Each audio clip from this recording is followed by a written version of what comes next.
Es una rebelión sangrienta. Hay miles de muertos, campos arrasados. Es el infierno en la tierra.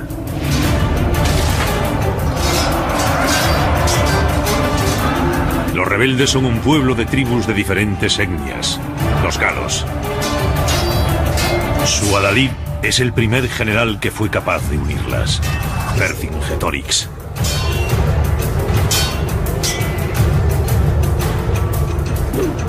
Su enemigo es uno de los generales más famosos y despiadados de la historia antigua, Julio César.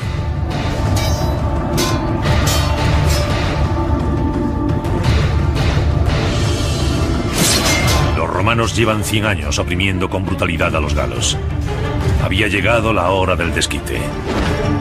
Se prepara el escenario para una de las mayores confrontaciones militares de la historia. Una batalla de maravillas tecnológicas que pone a prueba la astucia y los recursos de ambos generales.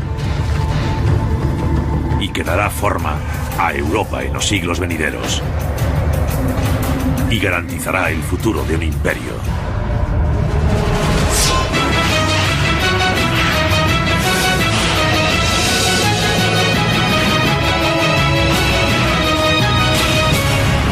Batallas legendarias, César y el Gran Asedio. Es el año 52 a.C. Julio César ha dirigido durante 6 años una campaña brutal. Su objetivo es conquistar las tierras conocidas como la Galia, para convertirla en una provincia romana.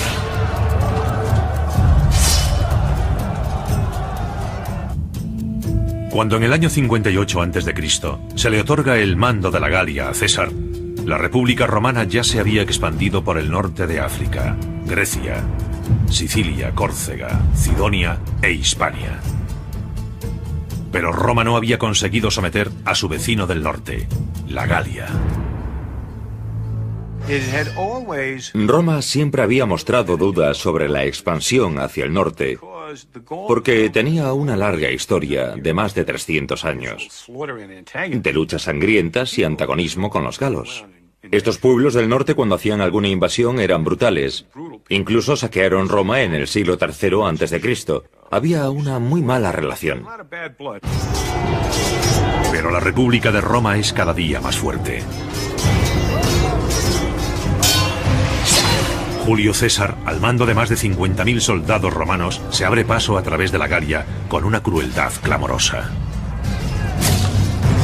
El Senado romano envió a César a la Galia como procónsul, es decir, para conquistar la región y transformarla en una provincia de Roma. Lo más curioso de este gran general es que no había estado nunca en el ejército y carecía de experiencia alguna en combate o de mando en combate. ¿Y por qué es un gran general? La respuesta es que fue el primer general romano en dejar no solo sus memorias, sino un relato detallado de todas sus campañas, lo que denota una gran inteligencia.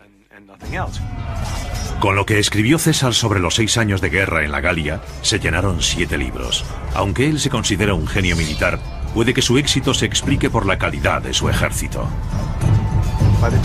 Cuando se desarrolló la campaña de la Galia, el ejército romano se había profesionalizado. Hasta el siglo I era un ejército de milicias. Había que reclutar nuevas tropas cada año, adiestrarlas y someterlas al control de generales políticos, lo que creaba problemas. Pero las reformas militares, instituidas 50 años antes de la llegada de César al poder, crearon un ejército disciplinado de soldados profesionales. Es posible que el encargado fuese un aficionado, pero había 10 legiones de soldados profesionales. Es uno de los puntos que explica el éxito de César. Quizás otro punto sea que se puede ser un gran general aunque no se combata. En el caso de la Galia no eran ejércitos realmente significativos. La Galia no es una nación unificada con un ejército nacional. Es un conglomerado de ejércitos tribales que carece de disciplina y cohesión. El problema fundamental de la Galia es que era una región de entre 15 y 20 millones de habitantes con muchos grupos étnicos distintos que se habían peleado entre ellos durante generaciones y no habían desarrollado una capacidad militar sofisticada. Aún así, la conquista de la Galia es más difícil de lo que prevé César. No se podía derrotar un ejército, ganar una batalla y conquistar la Galia. Había que derrotar a cientos de pequeños ejércitos. César se enfrenta a cada nuevo ejército galo con una crueldad creciente.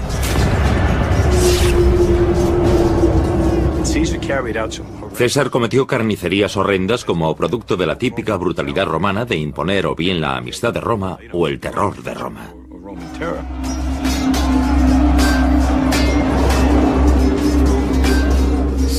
El reinado de César fue el del terror.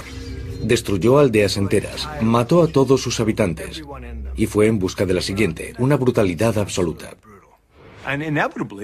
Inevitablemente, durante un periodo de 6 años se impuso el control de Roma sobre la Galia. Pero en el fondo seguía anidando un sentimiento de odio hacia los romanos. Un espíritu de rebelión que solo buscaba un líder que lo agitase. Entra en escena Vercingetorix, un carismático general galo. Al igual que César, también tiene una misión: unir por fin los cientos de tribus de su tierra natal contra César.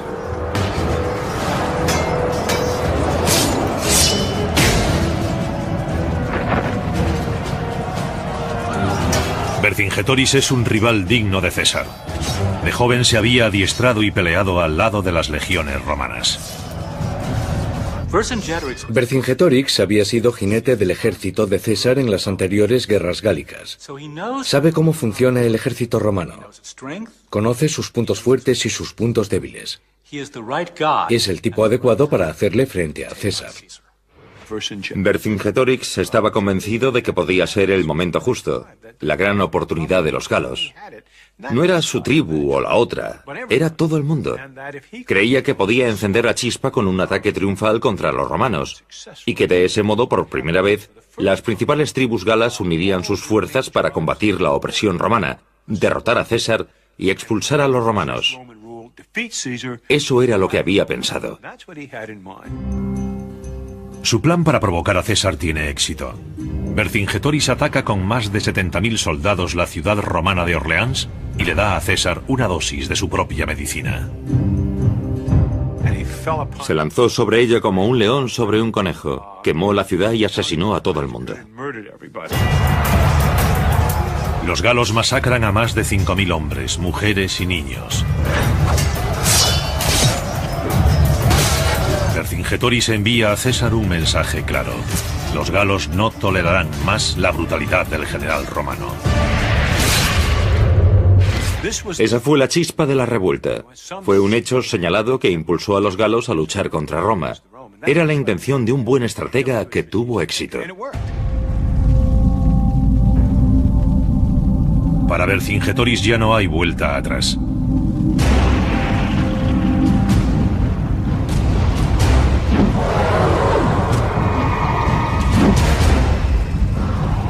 Ha comenzado la revolución. Él y César se encontrarán frente a frente. Pero Vercingetorix tiene la iniciativa.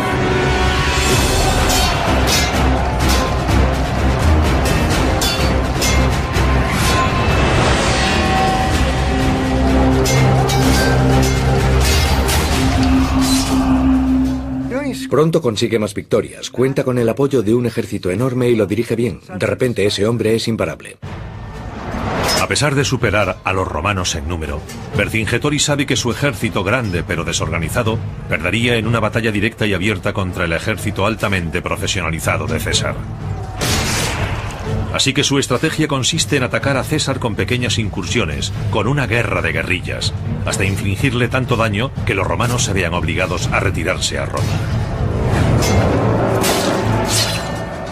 Su política es la de acosar a los romanos, impedir que se hagan con comida, causarles dolores de cabeza. Para mantener a las tropas romanas en vilo, Vercingetorix hace algo que tendrá una gran repercusión en la historia militar. Convence a los galos para que quemen sus aldeas, sus cosechas, sus campos. Es una estrategia conocida como tierra quemada. Lo quemaban todo. Las ciudades, las aldeas, los campos, todo. En otras palabras, no dejaban nada con lo que pudiese sobrevivir el ejército romano. En agosto del año 52 a.C., tras implantar su táctica de tierra quemada, Vercingetorix dirige una pequeña emboscada contra los romanos cerca de la actual Dijon. El arma favorita de los galos es la espada ancha. Tiene una hoja pesada de hierro diseñada para aplastar con la fuerza bruta. El soldado romano porta una espada corta, de 66 centímetros de largo y 6 de ancho. La espada corta tiene una hoja de acero afilada y se utiliza para apuñalar.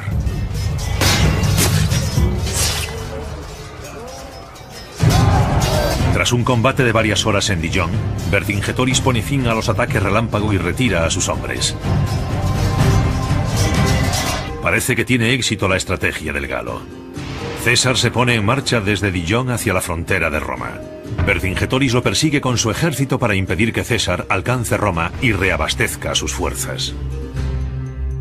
Baja con su ejército para bloquear el camino de César hacia Roma. Llega demasiado tarde. César ya está al sur del punto en que se encuentra él. Así que está detrás de César, no delante de él. Trata de pasar al ataque. Los romanos dan la vuelta, hay unas escaramuzas y los romanos consiguen pasar. En ese momento, Vercingetorix piensa: se hace difícil alimentar al ejército aquí. Voy a retirarme a mi base principal de aprovisionamiento. Hemos acabado la temporada. César se va al sur y acabaremos esto el año que viene. Fue un error descomunal. Vercingetorix, que piensa que César se retirará a Roma, se pone en marcha con su ejército hacia su base en Alesia, una ciudad fortificada en una colina. Pero César no vuelve a casa, se va en busca de Vercingetorix. Lo que hace César, en lugar de volver a casa, es dar la vuelta. Acaba con la retaguardia de los galos y los persigue hasta Alesia. Tras el ataque de César sobre la retaguardia gala, Vercingetorix y su ejército huyen a la pequeña ciudad fortificada de Alesia. Al cabo de unos días, la ciudad está rodeada por los 50.000 refuerzos de César. Siguen llegando sin parar. De repente hay 10 legiones romanas rodeando a Vercingetorix, que debía pensar: ¿dónde diablos me he metido? Vercingetorix ha tenido un gran éxito en su guerra de guerrilla contra César. Pero ahora está atrapado y ha perdido la pequeña ventaja que tenían los galos. Este es el tipo de batalla del gusto de César, que está a punto de realizar una de las operaciones de asedio más brillantes del mundo antiguo.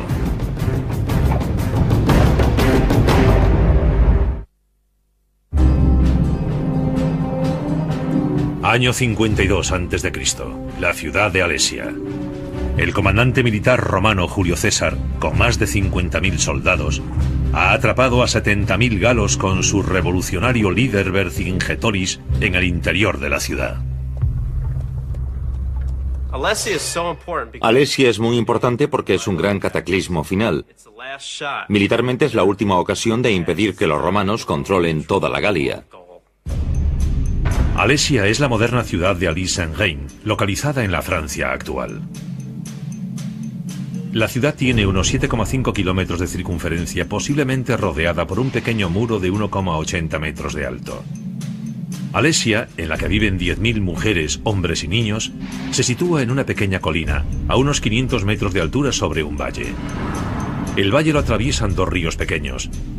La ciudad está rodeada por una cadena montañosa. Está bien protegida. Es una posición defensiva fuerte para los galos. Sin embargo, César decide montar el sitio de Alesia. Se trata de una campaña militar sin precedentes en la historia. La maniobra de asedio creada por César es ingeniosa. No he encontrado a nadie, ninguna fuente que diga que sus técnicas de asedio hayan sido utilizadas antes. El ejército de César posee la tecnología de sitio más sofisticada de la época. Está equipado con una catapulta llamada Onager. Es conocida como la Salvaje por su potencia, capaz de lanzar un proyectil de 50 kilos a 400 metros. Los romanos también utilizan la ballista. La ballista, que en latín significa lanzapiedras, dispara cargas de plomo a casi 100 metros.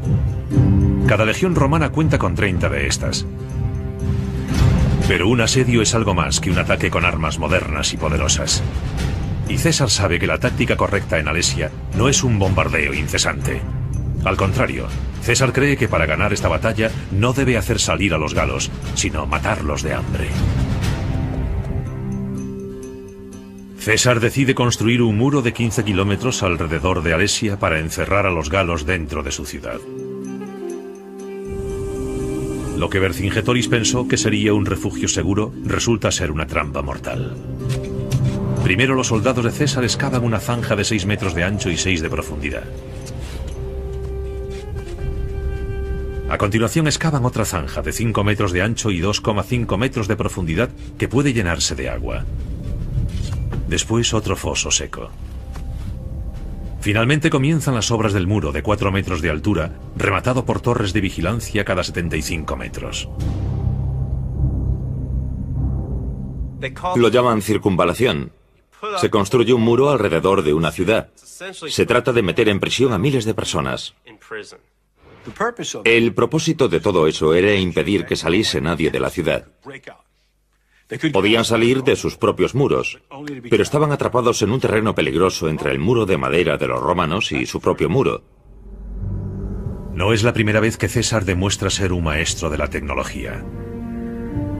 En el año 55 a.C., 3 años antes, cruzaron el Rin 400.000 germanos que buscaban un nuevo hogar y se instalaron en la Galia. César les envió inmediatamente un mensaje brutal. Ordenó a sus tropas, 50.000 soldados, que fuesen al Rin para acabar con los germanos. Lo que hizo a continuación fue horroroso y tecnológicamente sorprendente. César anticipó la maestría tecnológica que acabaría mostrando en Alesia. Construyó un puente en suspensión de 120 metros de largo y 12 de ancho sobre el Rin para perseguirlos en Alemania y masacrarlos. Una vez salvado el río, César lo arrasó todo, brutalmente y sin misericordia. Eran 430.000 personas, entre hombres, mujeres y niños. No hubo supervivientes. Fue una carnicería política deliberadamente calculada para enviar un mensaje a los otros pueblos. Al margen de su brutalidad, el puente de César sobre el Rin sigue siendo uno de los grandes logros de la ingeniería del mundo antiguo. El puente se construyó en 10 días. Fue increíble. Lo construyó con postes, vigas y cables. Lo construyó para decirles a los germanos: el Rin no es una barrera, podemos atraparos cuando queramos. Tras la carnicería, César regresó a la Galia y destruyó inmediatamente el puente. En Alesia, César utiliza la misma superioridad tecnológica para atrapar a los galos dentro de la ciudad. El general Vercingetoris observa cómo se levanta a su alrededor el muro de César. El muro de 4 metros de alto se construye en parte con la tierra sacada de las zanjas, se corona con fortificaciones de madera y se levantan torres de vigilancia cada 75 metros. Encima de todo eso colocan lanzas afiladas, como una versión antigua del alambre de espino, por si alguien intenta escalarlo. El muro se extiende por toda la circunferencia de la ciudad, salvo un par de lugares con barreras naturales. Es una carrera contra el tiempo. En cuanto César concluya el muro de casi 15 kilómetros de perímetro, será impenetrable y quedará atrapada toda la población de Alesia. Unos 10.000 hombres, mujeres y niños, así como sus nuevos inquilinos, los 70.000 valientes soldados galos. Vercingetoris había almacenado carne y maíz en Alesia, pero no le durará para siempre. Los hombres de César podían ir a robar o a comprar provisiones, pero eso es más fácil decirlo que hacerlo. No olvidemos que Vercingetoris había destruido mucho durante su campaña de Tierra Quemada. Vercingetoris sabe que la batalla la ganará el que sea capaz de evitar morirse de hambre. Por eso su única esperanza es impedir la construcción del muro y evitar que los romanos acumulen provisiones. Si consiguiese aguantar a César en la ciudad, tarde o temprano, al ejército romano le resultaría difícil conseguir comida, y eso mermaría sus fuerzas. Lo que tenía que hacer era atacar al ejército romano sin descanso e impedir que almacenase provisiones. Vercingetorix recurre a su antigua táctica, la guerra relámpago. Envía varios miles de jinetes a hostigar a los obreros de César y a los que buscan comida. Vercingetorix se sale con la suya unas cuantas veces, pero al final, durante uno de esos ataques, César lanza un contraataque. No sabemos con certeza de cuántos jinetes disponía César, pero calculo que entre 5.000 o 6.000 y otros 3.000 o 4.000 jinetes mercenarios. Una escaramuza ocurrida entre el muro de César y Alesia. La caballería romana consigue ventaja y los galos se retiran. Pero Vercingetorix ordena cerrar las puertas de Alesia para proteger a los galos que ya están dentro. Los galos sufren muchas bajas. Son hombres sin caballo que tratan de volver a la ciudad. Vercingetorix ha sentenciado a muerte a sus hombres.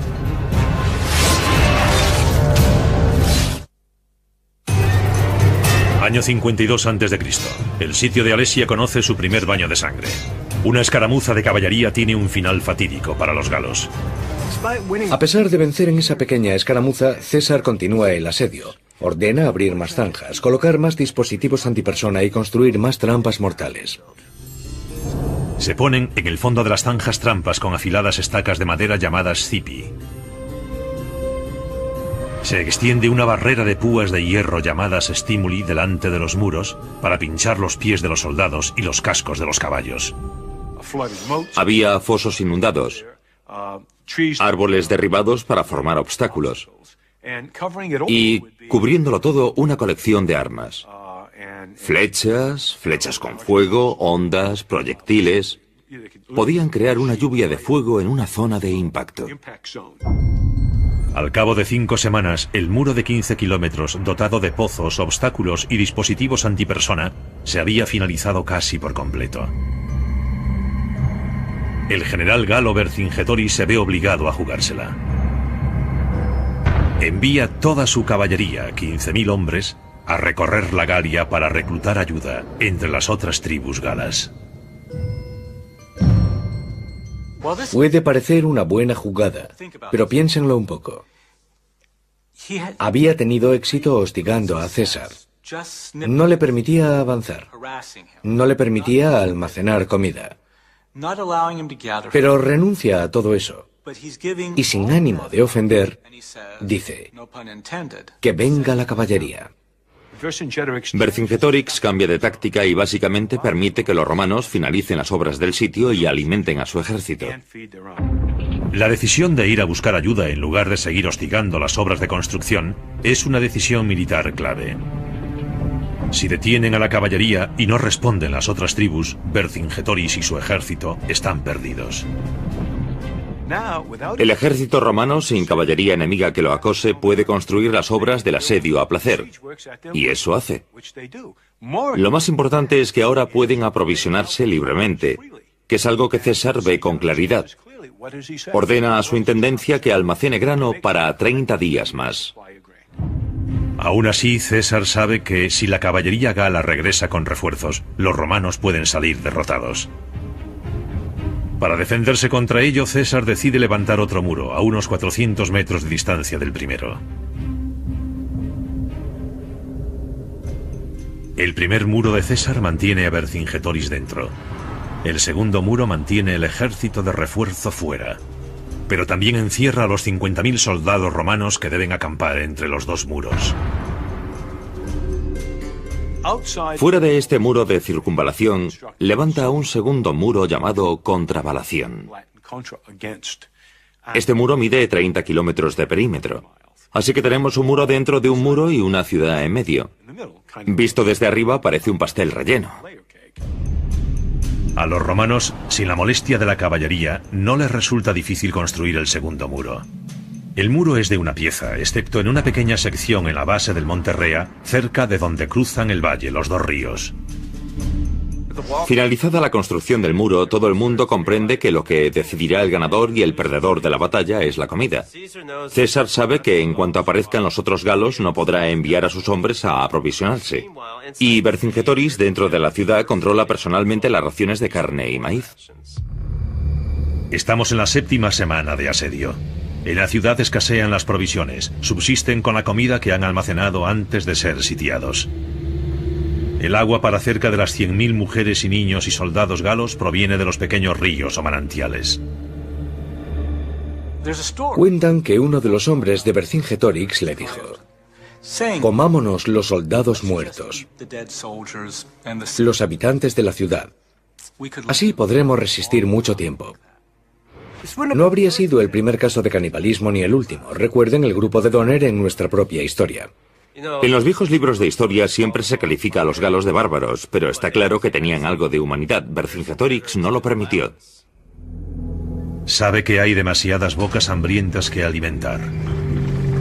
Traza un plan que espera que salve las vidas de algunas mujeres y niños.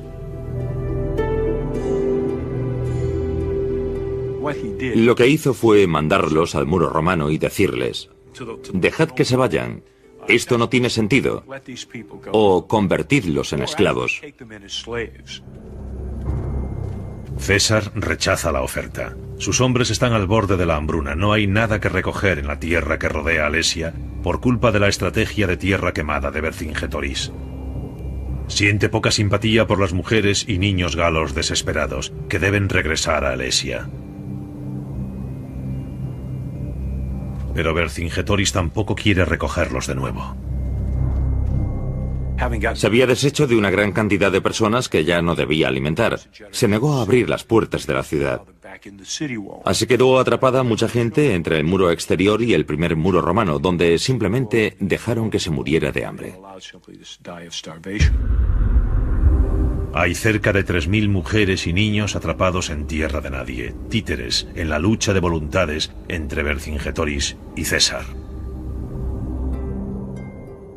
Estos pobres desgraciados languidecen en una especie de limbo. Están atrapados literalmente en medio de la batalla. No los quiere nadie. Es Vercingetorix el que primero cede en esta lucha de voluntades. Al final se abren las puertas de Alesia y vuelven a entrar los habitantes de la villa. César gana la batalla de voluntades. El líder galo Vercingetorix no consigue transferirle el problema a César, y este logra recordarle a la gente con qué clase de hombre están tratando. Para los galos, el panorama es desolador. Pero a los 3 días aparece en el horizonte un ejército galo de refresco con 60.000 hombres. Están liderados por Comio, un viejo conocido de César. Comio había sido un aliado de César en las primeras guerras gálicas. Vercingetorix también había luchado para César. Para César era un acto de traición que estos hombres se enfrentasen a él. Comio no tarda en hacerle saber a César que ha llegado.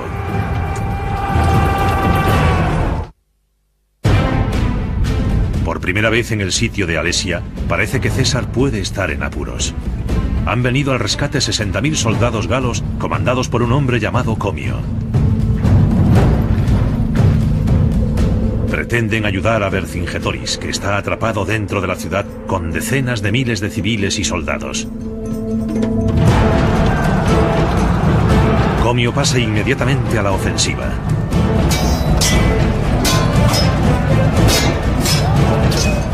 Se pone al frente de la infantería y ataca los puestos romanos del exterior. Los galos estaban muy bien organizados. Mezclaban la infantería con la caballería y se protegían con arqueros y lanzadores con ondas.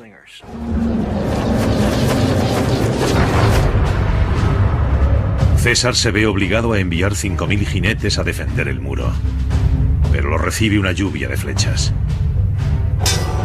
Cuando parece que cederán las defensas romanas, César envía refuerzos. Ha elegido el momento justo. y las nuevas tropas rechazan a los galos.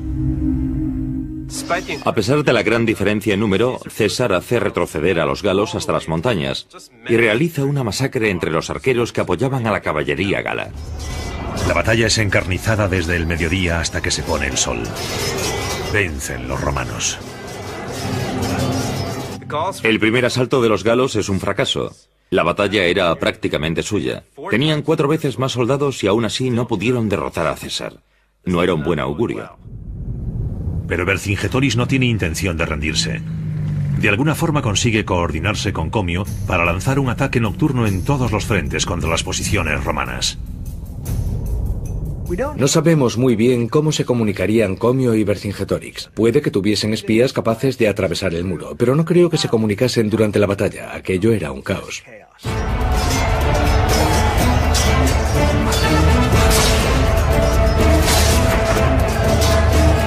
Vercingetorix encabeza un ejército que intenta romper el muro interior. Comio y sus hombres tratan de escalar el muro exterior. Una tercera fuerza gala, también en el exterior, pretende atravesar el muro exterior en el punto más alejado de la ciudad. Los galos aprenden, prueban con tácticas diferentes. Esta vez cuentan con la protección de la noche. Tienen escaleras y ganchos para escalar los muros. Por desgracia para los galos, César sigue teniendo las de ganar. Encaramado a la torre de asedio, ve exactamente lo que hacen los galos. Los hombres de César, desde sus atalayas, rechazan fácilmente a los galos. Lanzaban flechas, pero también tenían grandes cantidades de piedras y estacas afiladas. Nada sofisticado, pero a mí no me gustaría que me lanzasen piedras a la cabeza desde 4 metros de alto. Mientras tratas de pasar los fosos y las zanjas, el enemigo no deja de lanzarte piedras. Vercingetorix, atrapado entre los muros, recibe una paliza. En la otra punta de la ciudad, el asedio de César cumple su función. Los pequeños regalos que dejó César, los dispositivos antipersona, eran realmente eficaces.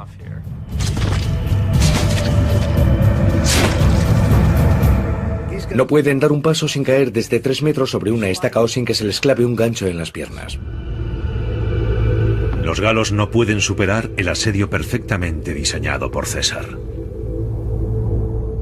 Comio recibe una paliza fuera.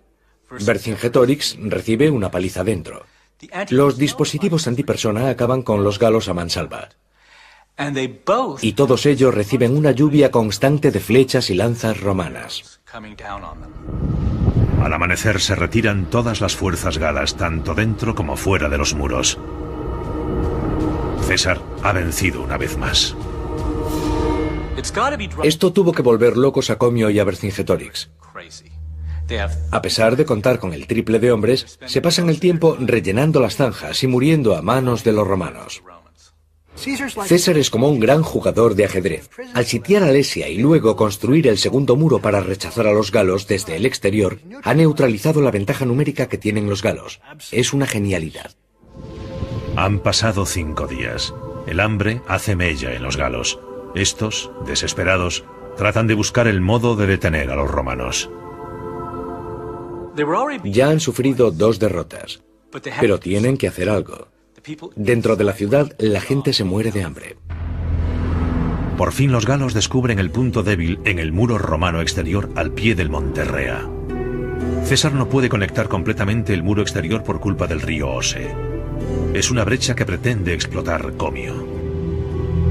Lo que hacen es acercarse de noche a ese punto débil situado entre 2 colinas y esconderse en el bosque. A la mañana siguiente atacan. Los hombres de Comio pasan por la brecha en el muro y arrasan a la infantería romana.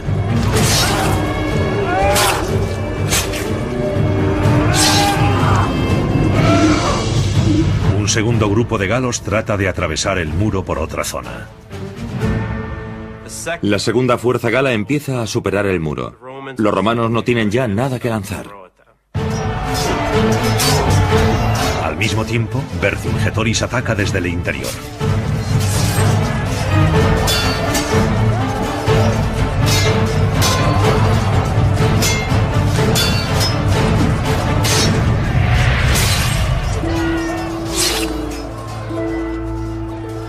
César contempla el ataque galo en los tres flancos desde su torre de asedio.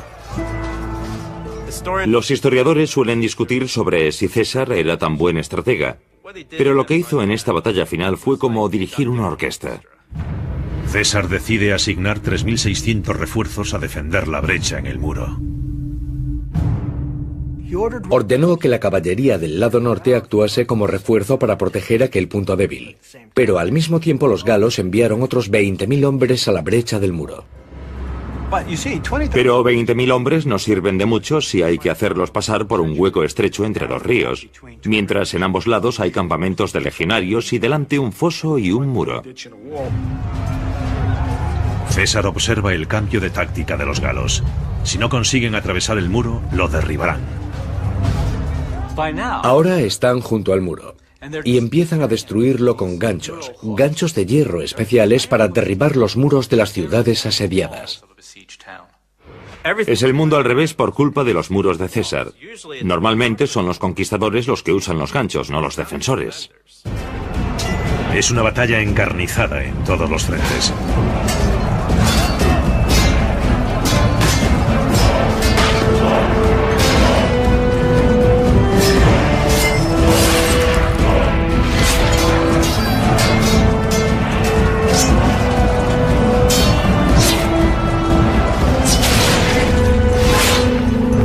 Finalmente, César decide actuar personalmente. Se dirige con otros 2.400 hombres a la batalla.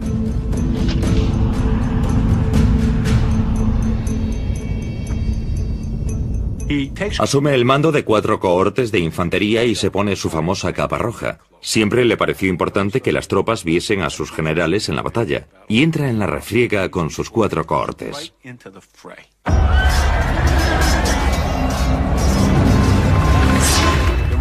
Estaba a punto de romperse la línea romana cuando por fin llegó César con los refuerzos.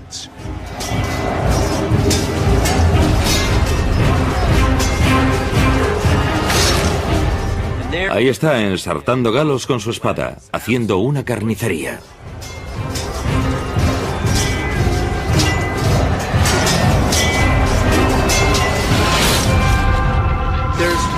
Hay una gran diferencia entre un general que dice «al ataque» y otro que dice «seguidme, muchachos».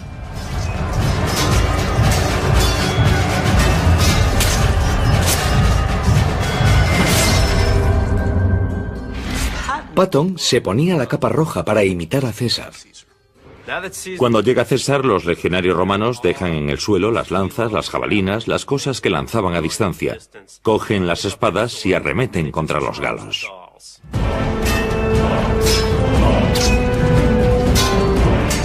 César tiene la iniciativa y no piensa cejar en su empeño.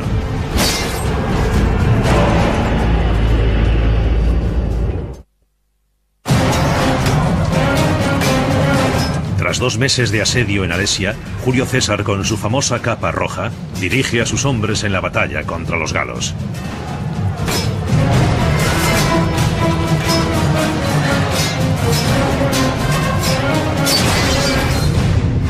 Dicen que las líneas romanas estaban al borde de la ruptura, hasta que llegó el propio César en el último minuto con el refuerzo de 4 cohortes, lo que aumentó la moral de los romanos, porque vieron a su general luchando a su lado con la capa roja. Esa noche llega la oportunidad de César. Persigue a los galos hasta su campamento y los sacrifica como a animales.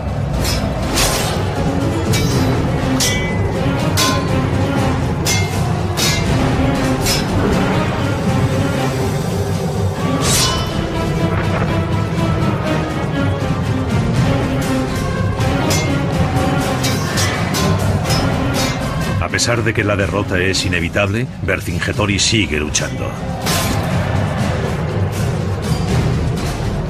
Su estrategia de unir las tribus galas para combatir la opresión romana ha fracasado. Vercingetorix pronto comprende que está perdido.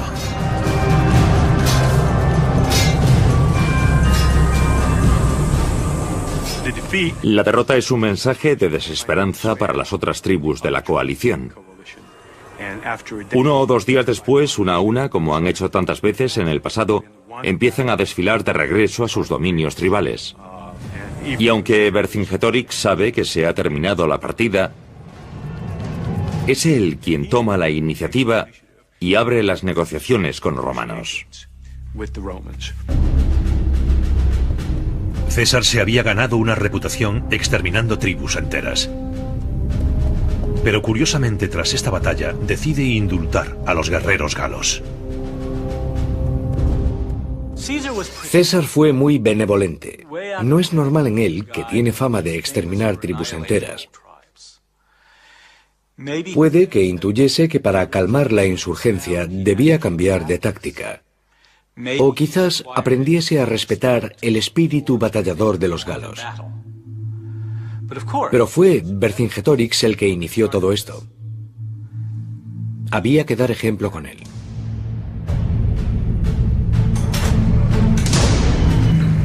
Es el 2 de octubre del año 52 a.C. Tras casi 2 meses de una cruenta batalla, Vercingetorix se rinde. Vercingetorix se pone su mejor armadura, atraviesa la puerta y se acerca a César. Detrás de él hay miles de romanos. Imagínense la escena. He aquí el hombre que se atrevió a desafiar a César cara a cara.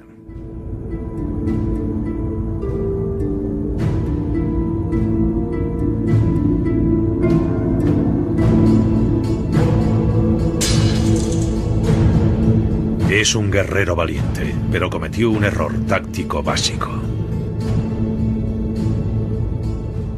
Su plan no era enfrentarse a César, sino hacer escaramuzas, cortarle las comunicaciones, las líneas de suministro, hostigarlo sin descanso. Se limitó a hacer eso en ocasiones en las que pudo lanzarse a degüello, pero se mostró disciplinado. Pero de repente rechazó esa idea. Envió sus mejores hombres a pedir ayuda, una ayuda que al final no le serviría de mucho. Es fascinante, se había aferrado a su estrategia original hasta el punto de lograr ventaja, y después por algún motivo cambió de táctica. Eso le costó caro. Muchos de los galos son puestos en libertad, pero Vercingetorix es llevado a Roma y ejecutado. Las crónicas cuentan que lo estrangularon en la vía pública para celebrar uno de los triunfos de César, aunque no hay muchas pruebas de ello. Lo más probable es que lo ejecutasen en un calabozo. Los romanos no le hacían ascos a una ejecución pública, pero en este caso se contentaron con deshacerse del líder de los galos, el hombre que temían que pusiese la Galia en pie contra ellos. César se pasó el invierno sofocando los últimos rescoldos de la rebelión. Roma no tendrá que luchar contra los galos en los próximos 400 años. Podemos comparar a César con William Tecumseh Sherman, por su marcha a través de Georgia. En 1867 le encargaron doblegar la resistencia de los indios en el oeste. Utilizó contra los indios la misma táctica de César contra los galos: tierra quemada, masacres, exterminio, hambre, con el mismo resultado. Ganó él. Se crearon reservas para los indios y se convirtieron en americanos.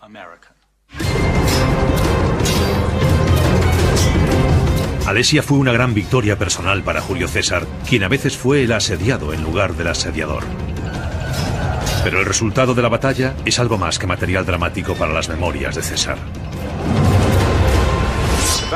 A largo plazo, la batalla de Alesia fue una de las cosas más beneficiosas para toda Europa. Lo que hizo fue permitir la romanización de una vasta región, desde el Rin hasta los Pirineos, lo que hoy llamaríamos Europa Occidental. Se civilizó, se organizó como provincia romana y luego, fundamentalmente bajo el imperio, llegó a ser como la misma Roma, hasta tal punto que los galos nunca se consideraron otra cosa que ciudadanos romanos. Hay quien dice que la campaña de César fue el reinado del terror. Pero en Alesia utilizó estrategias brillantes para derrotar a un numeroso ejército galo que atacaba desde los flancos. El resultado fue que César, además de destruir a los galos, unió un territorio que se convertiría en una parte importante de la Europa occidental. Al final todo eso fue posible gracias a la inteligencia de Julio César a la derrota de Vercingetorix y al asedio de Alesia.